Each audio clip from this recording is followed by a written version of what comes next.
नागेश्वर महादेव मंदिर को सरकार ने पूरी तरीके से कर दिया खंड खंड। यहाँ पर बना हुआ मंदिर आज मलबे में तब्दील हो गया है। धर्म स्थल को इस कदर तोड़ा है कि किसी भी प्रकार से यहाँ पर हैंडपंप,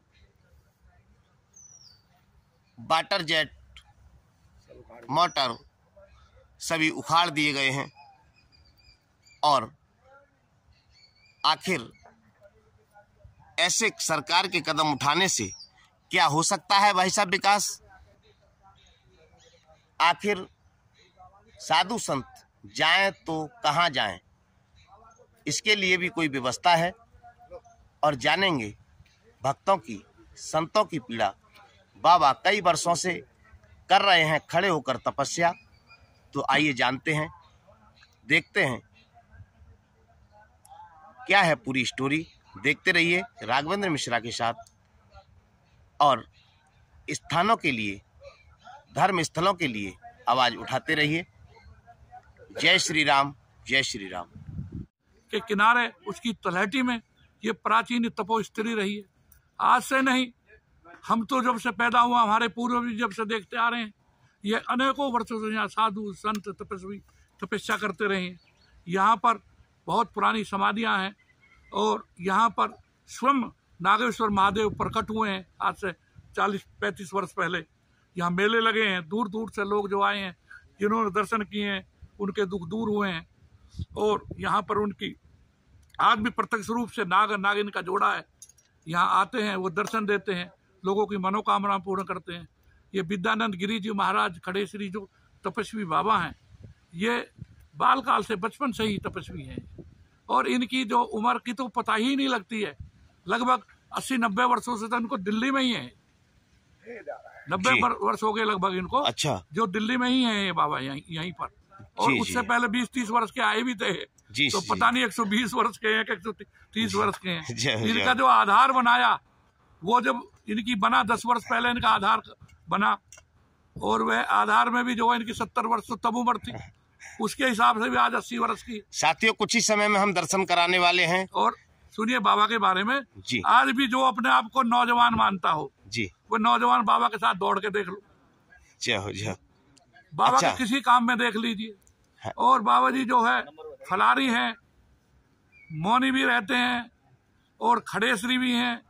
और बाबा का काम ये है, हमने भी देखते आ रहे हैं, आज से नहीं 20-30-40 वर्ष तो हमें भी देखते देखते हो गए, 10-20 वर्ष की उम्र हम देख रहे हैं बाबा को, कि बाबा जी सुबह 6 बजे 7 बजे सोते हैं 2-3 घंटे के लिए, और पूरी रात बाबा भजन करते हैं। पूरी रात भजन करते हैं। और जो जीव जंतु उनकी सेवा में लगे रहते हैं बाबा जी। और इस प्रकार के संत को सताना, दुखी करना और उन लोगों को करना जिनसे उम्मीदें थी जी, ये धर्म की। अब धीरे धीरे धीरे धीरे जैसे कांग्रेस का विनाश हुआ ना, क्योंकि कांग्रेस अधर्म पे चली। जी। कांग्रेस ने धर्म छोड़ दिया और तुष्टीकरण की नीति पे लग गई। आज ये लोग पता नहीं अहंकार में आकर के और धर्म विरोधी कार्य कर रहे हैं। और जो धर्म छोड़ के बंदे, तुझे पछताना होगा और साईं की दरगाह में एक दिन सबको जाना होगा। ये परमपिता परमात्मा की दरगाह में सबके हिसाब किताब होंगे और यही होते हैं, कहीं दूर नहीं होते, यही सबके हिसाब होंगे। तो ये इस तरह का गलत काम कर रहे हैं। इनको अभी तुरंत अविलंब इनको बुद्धि परमात्मा दे और ये आकर के जो पाप का प्रायश्चित करें, बाबा की नतमस्तक हों और आकर के धर्म की जो पताका है इसको फहराएं। और यहाँ देवी देवताएं, यहाँ गणेश जी महाराज हैं, हनुमान जी हैं, उठाकर जमुना में फेंक दिए इन्होंने। बताइए कितना अत्याचारी, कितने अन्यायी। साथ एक बात का महाराज जी को दुख है कि ये स्थान को जो भंग करने से उनकी तपस्या पर जो प्रभाव पड़ा है, जो उनकी तपस्या चल रही थी वो प्रभावित हुई है, उनका कहना है। और उन्होंने मुझे शब्दों में बताया, क्योंकि वो मौन रहते हैं इसलिए बार बार बात नहीं करते हैं। बातचीत के माध्यम से मुझे बताया कि महादेव यहाँ पर जो मंदिर था, जो भी था भक्तों का था, सरकार ने उसको तोड़वा दिया। मैं तो आज भी एक पैर पर खड़ा हूँ, तपस्या आज भी कर रहा हूँ। और व्यवस्था संचालित है, संचालित रहेगी। लेकिन भगवान उनको सद्बुद्धि दे, उन ऑफिसरों को, उन अधिकारियों को, उन सरकार के जिम्मेदार लोगों को उनकी बुद्धि में समझ आए कि अधिकारी हैं, उनको ये बाधा थी, उनको आंखों में खटकती थी ये चीज़ें कि भाई ये यहाँ पूजन कैसे होता है, लोग कैसे आते हैं, पब्लिक कहाँ से आती है, ये उनको ये चीज़ खटकती थी, इसलिए उन्होंने ये काम किया। अगर उनको ये अगर शांति और अशांति की अगर समस्या होती तो ये इतने सारे पहले भी सरकार थी, उसने ये घेर करके छोड़ करके दिया। क्या इस एलजी को ये नहीं दिखा कि हाँ ये जो बाउंड्री इतनी करके तार लगा करके छोड़ के दिया है तो ये मेरा क्या अधिकार बनता है ये तोड़ने का? 30 बरस से ये तपस्या करते हुए व्यक्ति खड़े खड़े तपस्या कर रहे हैं और 40 बरस से ये चल रहा है। और वो एक समाधि जो है 100 बरस से ये पड़ी थी, उसको भी तोड़ दिया इन्होंने। समाधि भी तोड़ने का इनका अधिकार कहाँ से आ गया था? ये किसने एलजी साहब के पावर है ये समाधि तोड़वाने की? ये कोर्ट से परमिशन लिया था उन्होंने समाधि तोड़ने को? ये कोई तरीका है? ये जो सरकार है, सरकार को तो ये देखना चाहिए, केंद्र में बैठी है, लोगों से कहती है कि भाई पूजा करो और ये मंदिर और गौशाला बनाओ और उसी को तोड़ रही है। ये क्या है? हम लोग तो सोचते थे कि सरकार आएगी तो ये कम से कम ये तो मंदिर मस्जिद मठ तो बचेंगे, ये तो उसका भी वो होने लगा।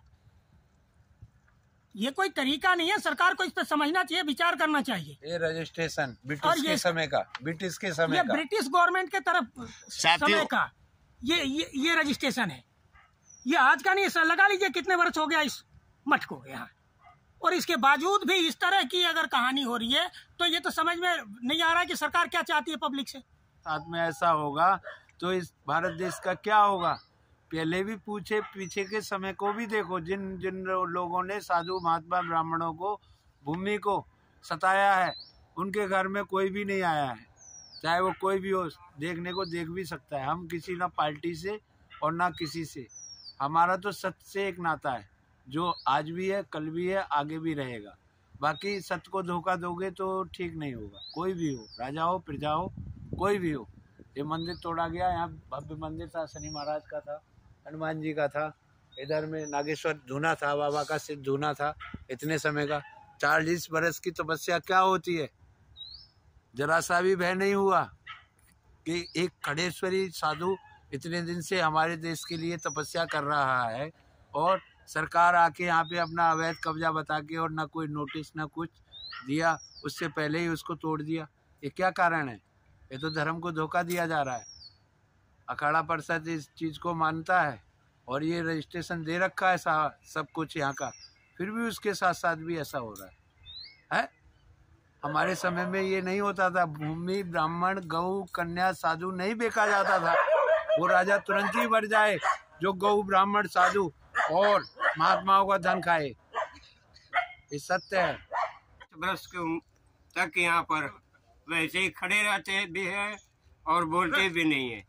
इनमें खासियत 2 है और भोजन भी 24 घंटे में हल्का एक टाइम फलाहार लेते हैं।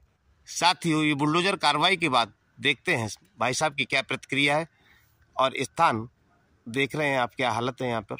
जी भाई साहब, आपका नाम? मेरा नाम गिरीश शर्मा है। जी शर्मा जी, आपका क्या कहना है इस विषय पर? देखिए, हम यहाँ पर करीबन 10-12 वर्ष से आ रहे हैं बाबा के पास, और बाबा खड़े श्री जो है करीबन 40 वर्ष से खड़ी तपस्या कर रहे हैं, मौनी वैसे हैं और किसी से कोई लेना देना नहीं है। जंगल में पड़े हुए हैं और तपस्या कर रहे हैं और पूरे समाज के लिए तपस्या कर रहे हैं और सबका भला हो, इसलिए देश का कल्याण हो, धर्म की रक्षा हो, इसलिए ही कल्याण के लिए साधु सन्यासी जो है अपनी तपस्या करते हैं। उनको किसी से लेना देना नहीं, किसी पार्टी विशेष से उनका कोई संपर्क नहीं, कोई लेना देना नहीं है। मगर फिर भी ये अनुचित कार्रवाई दिल्ली सरकार द्वारा की गई है और मैं इसके लिए विरोध अपना जताता हूँ कि और भी बहुत से ऐसे अन्य धर्मावलंबियों का स्थान बने हुए हैं जो बीच सड़क पे बने हुए हैं, उस पर कोई कार्रवाई नहीं हो रही। ऐसे मैं सैकड़ों स्थान दिखा सकता हूँ दिल्ली के अंदर। जी, आपका कहने का मतलब है खास तौर से मंदिर ही निशाने पर बनाए जा रहे हैं? निशाने पे है जी, और दिल्ली सरकार द्वारा, और इसके लिए उनको भुगतना पड़ेगा दिल्ली सरकार को। और ये जो है अंदर की आत्मा से, साधु सन्यासी मुँह से कुछ नहीं कहता, अंदर से आत्मा से उसका जाती है।